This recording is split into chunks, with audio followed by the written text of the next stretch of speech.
menjadi 8.101 orang. Jumlah ekonomi pengangguran semakin banyak karena pengangguran Jawa Barat. sejumlah persoalan yang menjadi sorotan Presiden adalah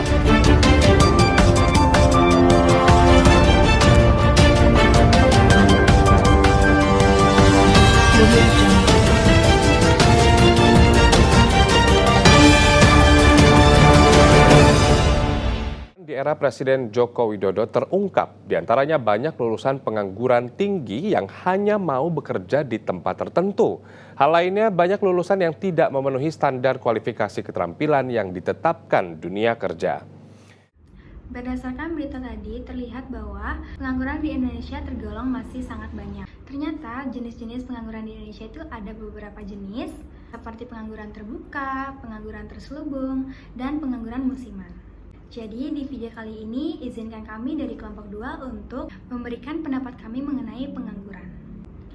Di sini kami sudah mempersiapkan 2 narasumber yang sudah siap membagikan pengalaman mereka, di mana narasumber ini tergolong dalam pengangguran terselubung. Sedikit informasi, pengangguran terselubung merupakan pengangguran yang bekerja namun tidak sesuai dengan passion yang mereka miliki. Baik, sebelum itu izinkan kami dari kelompok 2 untuk memperkenalkan diri. Dengan saya Ninengah Windy Aristia Aryaswari Aryana dengan NIM 122-10568 dan rekan-rekan saya. Perkenalkan, saya Niloka Sastriswari dengan nomor NIM 1221054. Perkenalkan, nama saya Putri Dokteriani NIM 12210560. Hai, perkenalkan saya Nyoman Raditya Zuyudiantari dengan NIM 122100545.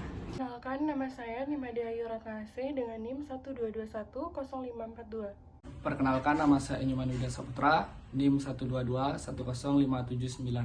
Perkenalkan, nama saya Gede Pratama Suraditya dengan NIM 122-10569. Halo, perkenalkan nama saya Edo Madirano Kamahendra dengan NIM 122-10546. Baik, untuk mempersingkat waktu, langsung saja kita menyimak pengalaman dari narasumber kita yang pertama. Kepada rekan Rian, waktu dan tempat dipersilahkan.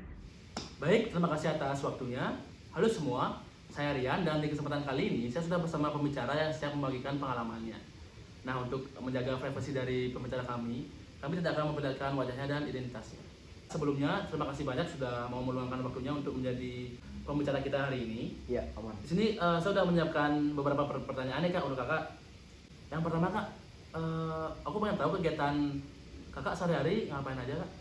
Kalau kegiatan saya tidak ada sih Kak, paling cuma main game aja sih Kak. Oke, berarti main game doang. Iya. Kakak hobinya emang nge-game? Iya, hobi saya emang nge-game sih kebetulan. Nah Kakak pernah ada pengalaman kerja nggak sebelumnya? Oh, saya pernah Kak. Di mana? Di hotel. Oke. Di bagian apa? Saya di bagian front office waktu itu. Oke, di front office. Nah, masih kerja di sana atau sudah resign sih Kak? Oke, sudah resign. Karena apa Kak, kalau boleh tahu? Karena menurut saya gaji di sana dengan waktunya tidak sesuai gitu Kak, waktu kerjanya.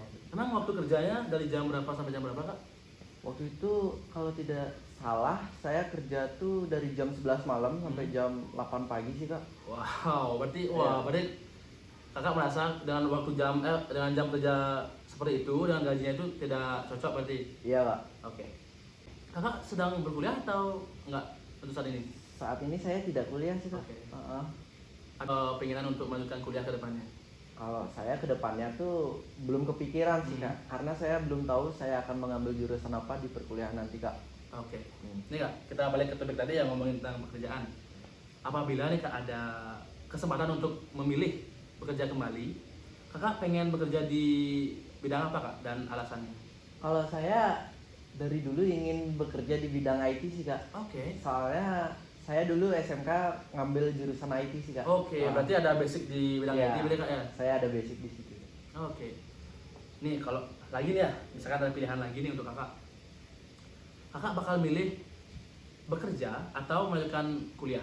Atau mungkin dua-duanya dijalanin secara berbarengan? Oh, kalau saya inginnya bekerja sambil kuliah sih Kak, agar pendidikan jalan dan pemasukan pun jalan. Oke. Berarti Kakak pengen kuliah iya, kerja juga iya gitu? Iya, seperti itu.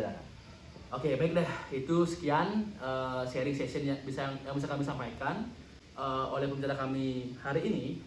Saya kembalikan kepada Windy. Terima kasih.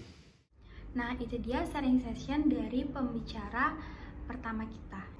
Di sini kami akan mencoba untuk menyampaikan pendapat kami, di mana kami akan menyampaikan argumentasi pro dan kontra dari hasil wawancara pembicara kami yang pertama. Baik, terima kasih atas waktunya.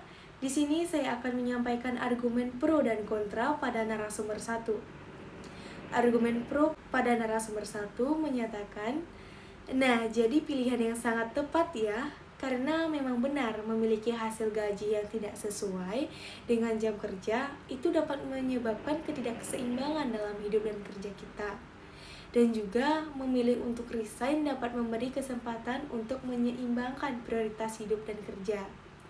Oke, selain itu dengan resign, beliau dapat menghabiskan lebih banyak waktunya untuk hobi, keluarga, dan kepentingan pribadi serta memantapkan pilihan jenjang pendidikan selanjutnya. Kemudian, argumen kontra pada narasumber 1 menyatakan adanya resiko keuangan karena resign dari pekerjaan tanpa ada plan B. Nah, itu dapat mengakibatkan risiko keuangan dan kesulitan dalam menjalankan kebutuhan hidup dan biaya bulanan. Nah, selain itu, kita juga bakalan kesulitan nih mencari pekerjaan baru.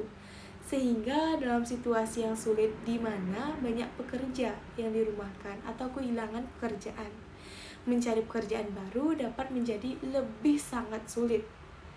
Nah, jadi memilih untuk resign dapat meningkatkan kesulitan untuk mencari pekerjaan baru jika keadaannya memang tidak memungkinkan. Oke, sekian argumen pro dan kontra. Saya kembalikan kepada Windy. Terima kasih. Itu dia argumen yang dapat kami sampaikan. Selanjutnya kami ada pembicara kedua yang sudah siap memberikan pengalaman mereka kepada kami. Waktu dan tempat dipersilakan. Baik, terima kasih atas waktunya. Sebelumnya kenalkan, saya Tia. Di sini saya sudah bersama narasumber kita yang sudah bersedia untuk membagikan pengalaman beliau. Untuk menjaga privasi dan kenyamanan beliau, maka wajah dan nama beliau tidak akan kami tampilkan di video kali ini. Mungkin kita langsung saja ya. Halo Kak, gimana nih kabarnya? Baik.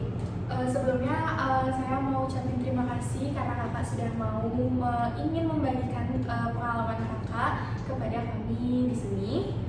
Mungkin saya langsung saja. Sekarang kakak lagi sibuk apa nih Kak? Sekarang sih masih sibuk kerja aja sih. Sibuk kerja nih Kak ya.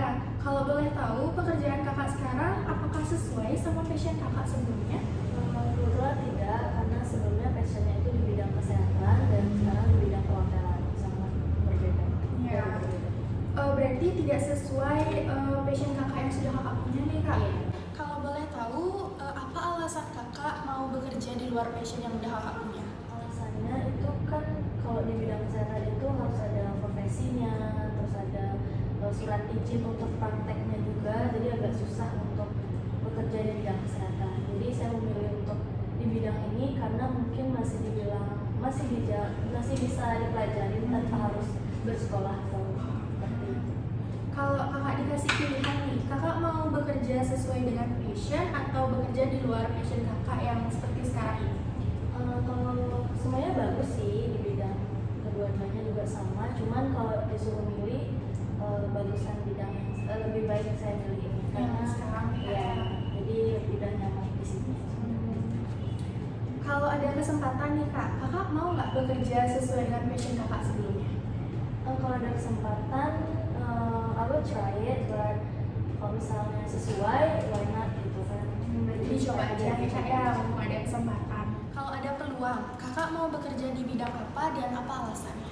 Kalau ada kesempatan, saya tidak memilih di bidang sebelumnya, jadi saya memilih bidang bisnis. Jadi di sana mungkin ketemu passion baru aja sih. Jadi bisa ketemu banyak orang, terus bisa belajar hal-hal yang baru juga. Berarti bisa sekalian nambah relasi Kak ya? Sekali. Terakhir nih Kak, kakak senang nggak sama pekerjaan kakak yang sekarang? Kebetulan senang banget karena di pekerjaan sekarang itu bisa banyak belajar hal baru, jadi explore lebih lagi. Oke nih Kak, karena udah nggak ada pertanyaan lagi, saya sekali lagi mau ucapin makasih karena kakak udah bersedia untuk menjawab beberapa pertanyaan tadi. My pleasure. Terima kasih Kak. Baik, mungkin sekian sharing session kita pada kali ini. Selanjutnya saya akan kembalikan kepada Windy. Terima kasih. Baik, di Di sini juga kami menyiapkan beberapa argumentasi pro dan kontra berdasarkan jawaban-jawaban dari narasumber kami yang kedua. Kepada rekan Ratna, waktu dan tempat dipersilakan. Baik, terima kasih. Di sini saya akan menyampaikan argumen pro dan argumen kontra dari narasumber 2. Sebelumnya saya akan menyampaikan bahwa narasumber 2 lebih memilih bekerja di luar fashion ketimbang dalam fashionnya. Nah, di sini saya akan menyampaikan pendapat pro tentang pendapat tersebut. Yang pertama, karena dipengaruhi oleh stabilitas keuangan, di mana sebelumnya narasumber kedua telah menyampaikan bahwa fashionnya yaitu pada bidang kesehatan, tetapi lebih memilih bekerja di perhotelan karena ketika kita ingin membuka sebuah praktek, maka memerlukan profesi dan surat izin, di mana ketika kita melanjutkan pendidikan ke bidang profesi dan mendapatkan surat izin, tentunya ada biaya tambahan yang dikeluarkan serta waktu yang cukup lama. Kita juga banyak melihat bahwa orang-orang yang bekerja pada fashionnya belum mendapatkan gaji yang cukup untuk memenuhi kebutuhan hidupnya. Selain itu, ketika kita bekerja di luar profesi, kita juga mendapatkan kesempatan kerja yang lebih banyak karena kita bekerja di luar fashion, maka kita bisa mengambil pekerjaan apa saja dan kita dapat mempelajari pekerjaan apa saja. Nah, yang ketiga, kita juga mendapatkan pengalaman yang berharga karena ketika kita mempelajari hal-hal baru, mempelajari pekerjaan-pekerjaan baru, maka kita mendapatkan pengalaman dan pengalaman itu akan sangat berguna di masa depan. Selanjutnya saya akan menyampaikan argumen kontra dari narasumber yang kedua. Nah, ketika kita bekerja di luar fashion, maka hal yang dapat terjadi yaitu kurangnya kepuasan terhadap pekerjaan karena bekerja di luar fashion seringkali membuat kita merasa kurang puas atau kurang merasa bahagia dalam menjalani pekerjaan tersebut. Ataupun kita merasa seperti tidak melakukan hal yang kita cintai sehingga hal tersebut nantinya akan mempengaruhi motivasi dalam bekerja. Sekian yang dapat saya sampaikan. Selanjutnya akan saya kembalikan ke Windy. Terima kasih. Baik, itulah tadi hasil sharing session dari kedua pembicara kami. Izinkan saya menyampaikan kesimpulan dari hasil kedua wawancara tadi. Berdasarkan jawaban dari narasumber dan argumentasi pro kontra yang sudah dijelaskan tadi, dapat disimpulkan bahwa pengangguran yang ada di Indonesia bisa disebabkan oleh beberapa faktor. Di antaranya, bekerja tidak sesuai passion dan pendapatan yang tidak sesuai dengan pekerjaan mereka atau keterbatasan skill dan pendidikan. Namun, pengangguran di Indonesia dapat diatasi dengan cara pelatihan kerja, meningkatkan pendidikan, dan motivasi dalam diri. Demikian kesimpulan yang bisa saya sampaikan dan berakhir juga video kami kali ini. Terima kasih atas waktu dan perhatiannya. Sampai jumpa di lain kesempatan.